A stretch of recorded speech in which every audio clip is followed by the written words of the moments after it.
में बताने का कष्ट करें। आपका बहुत बहुत धन्यवाद। बेनीवाल। सभापति महोदय, मैं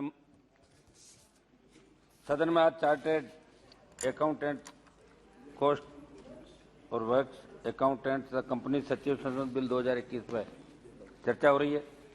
सभापति, सरकार का ये कहना कि इस क्षेत्र में नीति के सुधार की तरफ बड़ा कदम है, लेकिन धरातल पर इसका क्रियान्वयन होगा तब सच्चाई सामने आएगी। सभापति महोदय, जब एनडीए की सरकार बनी थी 14 और 19 के अंदर बहुत बड़ा प्रचार किया गया कि फालतू के जो भी बिल और कानून हैं उनको हम रिपील करेंगे जब हम सत्ता के अंदर आएंगे। लेकिन दुर्भाग्य इस बात का है कि एक एक दिन के अंदर कई बार 2-2, 3-3 बिल लाए गए, पास कराए गए और फालतू के कई कानून इस सरकार ने बनाए। इस बिल की कोई बहुत बड़ी आवश्यकता नहीं थी। सब ये bill chartered accountants act 1949, cost और वर्क्स अकाउंटेंट्स एक्ट 1959 और कंपनी सचिव एक्ट 1980 में संशोधन करके उनके अनुशासनात्मक तंत्र को मजबूत करने का प्रयास करता है। सीए पे अगर वो गलतियां करता है तो अनुशासनात्मक कार्रवाई कैसे हो, ये बिल इसके लिए लेकर आए। इसके प्रावधान में जाने के पहले चर्चा करना अत्यंत आवश्यक है कि नियामक संस्थाओं का भारत की अर्थव्यवस्था को सुदृढ़ बनाने में कितना बड़ा योगदान है। आज भारत 2.66 ट्रिलियन US की जीडीपी साइज के हिसाब से विश्व की छठी बड़ी अर्थव्यवस्था है। एमसीए के डाटा के अनुसार 31 मार्च 2021 तक भारत में कुल 13,44,000 से अधिक सक्रिय कंपनियां हैं, जिनमें कुल कंपनियों में से 65,992 कंपनियां पब्लिक लिमिटेड कंपनियां और 6,740 स्टॉक एक्सचेंज में सूचीबद्ध है। सबसे आज देश में 3 स्टॉक एक्सचेंज है, जिनका 28 मई 2021 तक के डाटा के अनुसार बाजार पूंजीकरण लगभग 3.03 ट्रिलियन US तक है। इस परिप्रेक्ष्य में दृढ़ नियामक संस्थान न केवल देश के कंपनियों को सुचारू रूप से चलाने में सहायता करते हैं, बल्कि देश की जनता के धन को घोटालों से भी बचाते हैं।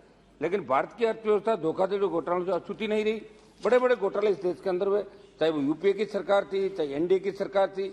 इस सरकार के सत्ता में आने से पहले हर्षद मेहता सिक्योरिटीज स्कैम 1992 में, Tri Sure India Limited 1975-76, the Global Trust Bank और Ketan Parekh scam 2000-2001, Satyam Computers Limited 2008, Ranbaxy Laboratories 2008, National Sport Exchange Limited NSCL 2013 हो या इस सरकार के सत्ता में आने के बाद हुए JP Infrastructure 2017, Nirav Modi PNB 2018, IL&FS 2018, Yes Bank 2018-19 और Dewan Housing Finance Corporation Limited DHFL 2020 में ABG शिपयार्ड द्वारा किया गया बैंक घोटाला था।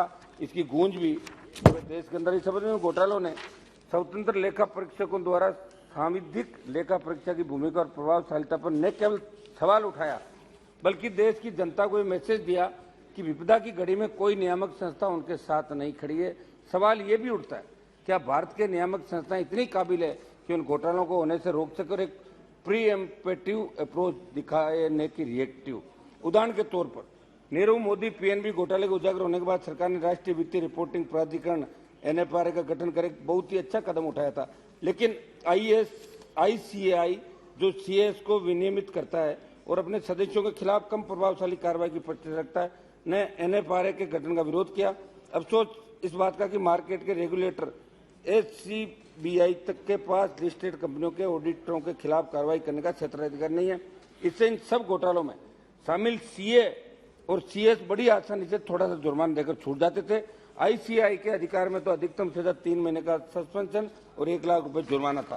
सब इसलिए मेरी मंत्री महोदय से एक ही मांग रहेगी कि इस बिल में जो सजा का प्रावधान आपने किया है, संस्थान के रजिस्टर से सदस्य का नाम हटाना, उसे फटकार लगाना, 5 लाख तक का जुर्माना लगाना, बिल जुर्माने की अधिकतम राशि को 10 लाख रुपए करता है। मेरी मांग है कि इसमें जब आप बिल लेके आए दोबारा, तो ये सुझाव के साथ इस बिल को लाए, जिसमें 3-4 हम सुझाव भी देंगे।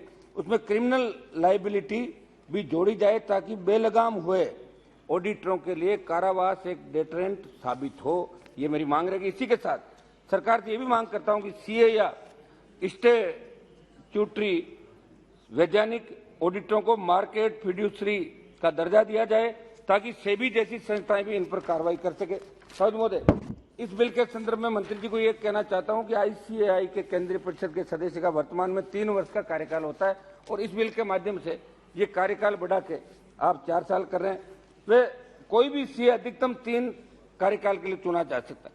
इसे बढ़ाकर 4 वर्ष किया जा रहा है। इसलिए यदि वर्तमान में कोई सीए इसका सदस्य वो 3 बार चुना, 9 साल हो गया, 4 साल और उसको कर दोगे तो 9 से 13 साल हो जाएगा। इसलिए यदि वर्तमान में कोई सीए इसका सदस्य है तो उसका वर्तमान कार्यकाल भी उसमें सम्मिलित रखा जाए, ताकि लोकतांत्रिक व्यवस्था के अनुरूप सभी और नए लोगों को मौका मिल सके। इस पर आप जवाब देते समय जरूर स्पष्टीकरण जरूर दें। एक मेरा सुझाव है सभापति महोदय कि अनुशासन बोर्ड जो आप बना रहे हैं, इसमें एक निदेशक सहित 3 सदस्य, जिसमें एक आपका होगा लॉ या अनुशासनिक, एक दूसरा होगा अर्थशास्त्री या व्यापारी, और तीसरा काउंसिल का सदस्य होगा। मेरा सुझाव है बिल्कुल नए सिरे से आप लाए, इसमें राजनीतिक जो जनप्रतिनिधि है, चाहे वो सांसद हो या जो भी जनप्रतिनिधि हो, उनको भी इसमें सदस्य बनाया जाए ताकि और पार्टी के साथ काम हो सकता है। सभापति महोदय, मैं मंत्री जी का अत्यंत महत्वपूर्ण विषय की तरफ ध्यान आकर्षित करना चाहूंगा कि आरबीआई का सर्कुलर बैंक ब्रांच ऑडिट संबंध, जिसमें पहले 2020-21 तथा 2021-22 का है, पुराने प्रावधानों के अनुसार राष्ट्रीयकृत बैंक के अपनी 20 करोड़ से अधिक के एडवांसेज वाली शाखाओं की 100% 20 करोड़ से कम एडवांसेज वाली शाखाओं में 1/5 शाखाओं की audit rotation wise chartered accountant द्वारा करवाई जाती थी। 2021 की ऑडिट अलॉटमेंट के समय राष्ट्रीयकृत बैंकों ने आरबीआई को कोरोना महामारी के हालातों के मद्देनजर करवाई जाने वाली ऑडिट के पैरामीटर में बदलाव करने का आग्रह किया, जिसको आरबीआई ने मानते हुए एडवांस को बेस मानते हुए सिर्फ 90% एडवांस की ऑडिट करने का प्रावधान कर दिया था। एडवांस के 90% ऑडिट वाले प्रावधानों को भी 17 मार्च 2022 को आपने संशोधित किया, एक सर्कुलर जारी करके घटाकर 80% कर दिया। इसे नए प्रावधानों से करीब 50% शाखाएं बिना ऑडिट के रह गई। ये घोटालों का प्रमुख कारण बन रही है, ये दायरे से बाहर हो गई। इस प्रकार के निर्णय जो न तो देश के बैंकिंग में नई वित्तीय स्वास्थ्य के अनुकूल है, वे नई देश के जमाकर्ताओं के हितों के, क्योंकि आज रोज बैंक घोटाले सामने आ रहे हैं, रोज बैंक लाइसेंस वित्तीय अनियमितताओं के कारण रद्द किए जा रहे हैं। वे जमाकर्ताओं की खून पसीने की गाड़ी कमाई वे बुढ़ापे का सारा बैंकों में डूब रहे, डूबने का आसार बनते जा रहे हैं। इसलिए मेरा आग्रह है कि कोरोना महामारी से पूर्व के प्रावधानों के अनुसार ऑडिट सिस्टम को रिस्टोर करवाने का भी आप आदेश कराएं। इस बिल को बहुत तैयारी के साथ अगर सरकार लेके आती तो बहुत बड़ा फायदा देश के आम आदमी को हो सकता था।